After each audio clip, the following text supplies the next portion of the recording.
Do you want to see me buying a Mark 8 Golf R and have it on the channel for, well, the summer, if it comes for the summer, or at least for 6 months? If you do, let me know in the comments. Hello guys, and welcome to this Volkswizard video, which for the very first time is from the comfort of my home office here in Warwickshire. The reason we're inside in the warm and not outside in the freezing cold like we have been in the last 10 videos is because today I want to share with you the configuration of the Mark 8 Golf R that I am thinking about buying.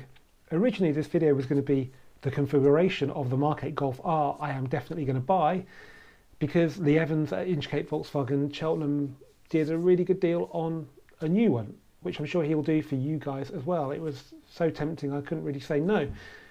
Problem was, he also told me, and I don't think everybody who's taking orders is telling people this, there is a massive delay in Mark 8 Golf production. He told me it could be 30 weeks from when the factory accept the order, and there's no guarantee when the factory will accept the order. So best case scenario could be like August, September even.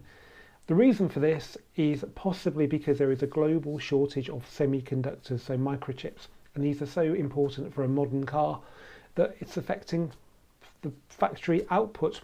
The New York Times did a story. They actually used Volkswagen as an example of a company that's been delayed by this. So it's not hard to see that this delay could be related to that. R is the worst delay, but other cars like GTI are still 26 weeks. I think the only relatively quick one, I think, is GTI with manual gearbox, which is 20 weeks, but that's still way up on the 12 to 16 weeks they normally quote. And this isn't because the cars are popular. Somebody from the VW R Owners Club placed an order in December for a Mark 8 Golf R, and they were told delivery in March. They've been told now it's going to be the summer, and they were one of the first people to order. So clearly there is a production issue. But anyway, let's have a look at configuring the Golf 8R anyway, because it's quite an interesting car to configure.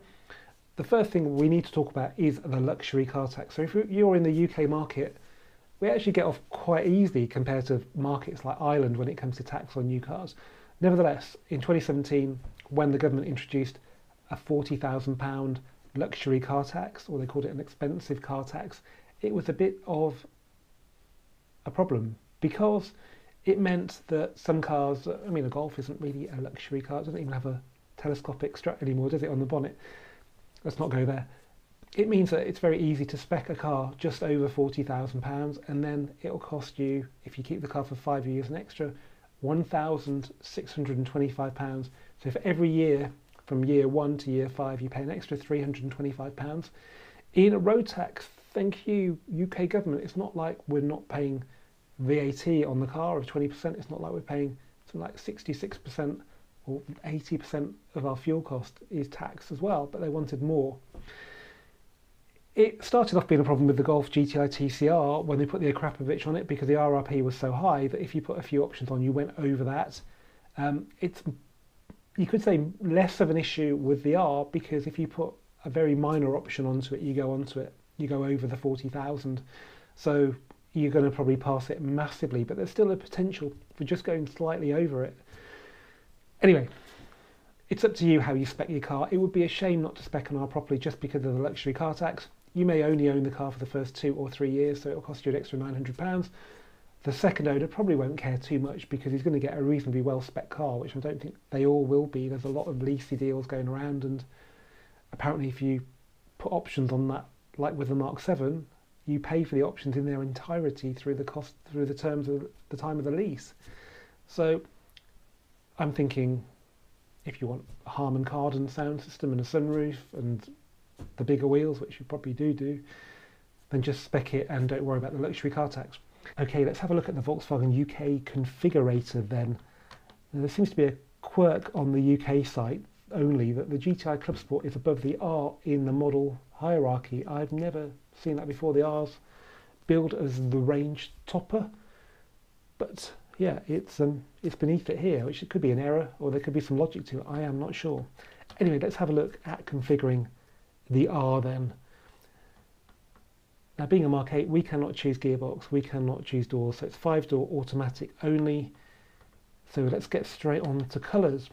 There are not an awful lot to choose from. It's not as bad as Ford and the Model T, where you can have it in any colour as long as it's black, but you can have it in any colour as long as it's black, lapis blue or white. Now, I don't want lapis blue because I had some bad experiences with my 2014 car I bought brand new in lapis blue, and I don't want deep black because, again, that's also a high maintenance colour. It will look really good, but I think pure white looks good as well. It's free and it's low maintenance, so that's what I'm going to go for. So let's move on to wheels then. So the standard wheel is called the 18-inch Jerez. It's a diamond cut wheel. It's nothing special. For £825 you can have a 19-inch wheel called Estoril, which is also the factory option wheel on the Club Sport now, thank God. It's not available in black in the UK. It is in other countries. It may come to the UK. For the moment you can only have it in black and diamond cut, which does look a bit tarty, but it's got to be done really. Now, I'm not going to order it now because that's going to be ordered as part of another option which we'll come to in a second. Now we're on to the general options section. So first up is digital key, which is basically to allow you to open, close and start the car using your smartphone, £215. I don't really fancy that because there could be security issues. We know what happened with keyless entry, don't we? We've got panoramic glass sunroof. I would never order this on a GTI because they're just a bit more dynamically honed, and adding the weight up the top on one of those would be a bit of a shame. But on an R, it's not that kind of car, so I think it'd be great to have a sunroof for £1,000. We're going to do that. We were spoiled with Mark 7 7.5 towards the end of the run, where we got heated seats as standard. Unfortunately, now they are optional.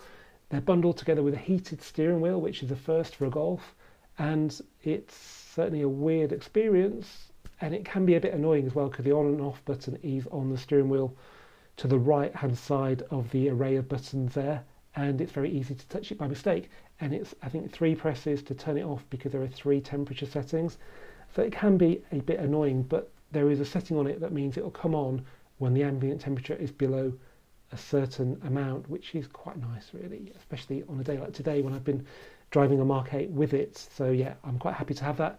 If you carry a lot of people in the back, you might want the enhanced winter pack, which gives you rear heated seats, which is again I think a first for a Golf, as well as the heated steering wheel. So that's $470. It also gives you 3-zone aircon, so basically there's a climate control panel for the rear passengers in the back of the center console rather than just vents.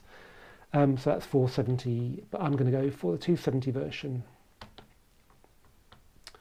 Okay, this is the biggie then. For £2,000 we have the R Performance Pack.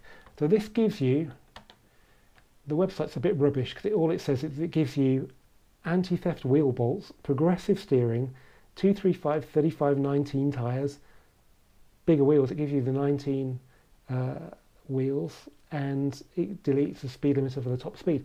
It doesn't tell you anything about the big spoiler on the boot, which is very, very important, I think, because there's a high risk if you don't have that, it will look like an R line, which might be what you want, and it doesn't tell you about the drift mode or the special Nürburgring mode.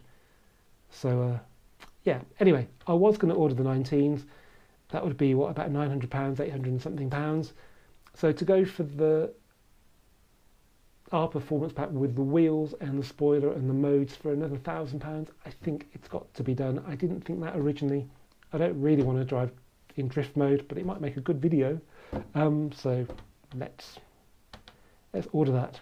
Unfortunately, unlike the TCR, you do not get dynamic chassis control as standard with a performance pack, so that's a separate thing, but it's only £785. That really does increase the bandwidth of the car. It can be comfy, it can be firmed up for track, so let's do that. Next option is a head-up display. I don't really like those. They don't tend to work with the sunglasses I wear, so I don't want that. Park Assist gives you the self-parking, parallel parking thing. It's a bit of a gimmick. I don't want that. It's £200. Rear view camera, because the screen, infotainment screen, is big and it's in a good location, I think I will go with that. That's £300. A Krapovich exhaust. Well, honestly, I'd love to order this, but I'm not going to pay £3,100 for an exhaust that's probably a couple of grand on the aftermarket and is probably not subject to noise regulations like the factory fitted one has to be, so no to that. I don't want to upgrade the navigation to Discover Pro for £1,600 because I'm going to use Waze and Apple CarPlay anyway. Harman Kardon sound system though for 625 quid. Do you know what? I've never really ordered a car with an upgraded sound system, but I just think having the nicer speakers makes it worthwhile. Just for the sound alone, I wouldn't bother, but the two together for 625, I'm going to go for that. Napa leather for £2,600. Well, they give you heated seats for free, but that'd still be like £2,400 for the leather, and I just don't think it's worth it. The seats are not going to be any different in their shape, and if it's like the photos, which is very much like the R-Line just with blue, it looks nice with the cloth. So that's what I'm going to stick with. We've got other stuff like proactive passenger protection, which is going to be something to do with seat belts and stuff, and side airbags and curtain airbags. I'm pretty sure the car's pretty safe as standard. They're not going to add any value to it, so let's call it a day there. And how much have we got? We have got a total of £44,250, which I don't think is too bad really. People are saying they're getting to 50k. It's possible, but I don't think you really need to. So that's my car. So with a bit of discount, that would be well under 39, but I'd still have to pay the luxury car tax. But at least I'm well over the 40, and I've got a car that I want. Whether I order it or not, I guess, guys, is down to you. Do you want to see me buying a Mk8 Golf R and have it on the channel for, well, the summer, if it comes for the summer, or at least for 6 months? If you do, let me know in the comments. Anyway, guys, thanks for watching this very different Volkswizard video that I very much enjoyed making here in the warm. If you've enjoyed it, please give it a thumbs up, please comment, please share, and as ever, please do subscribe.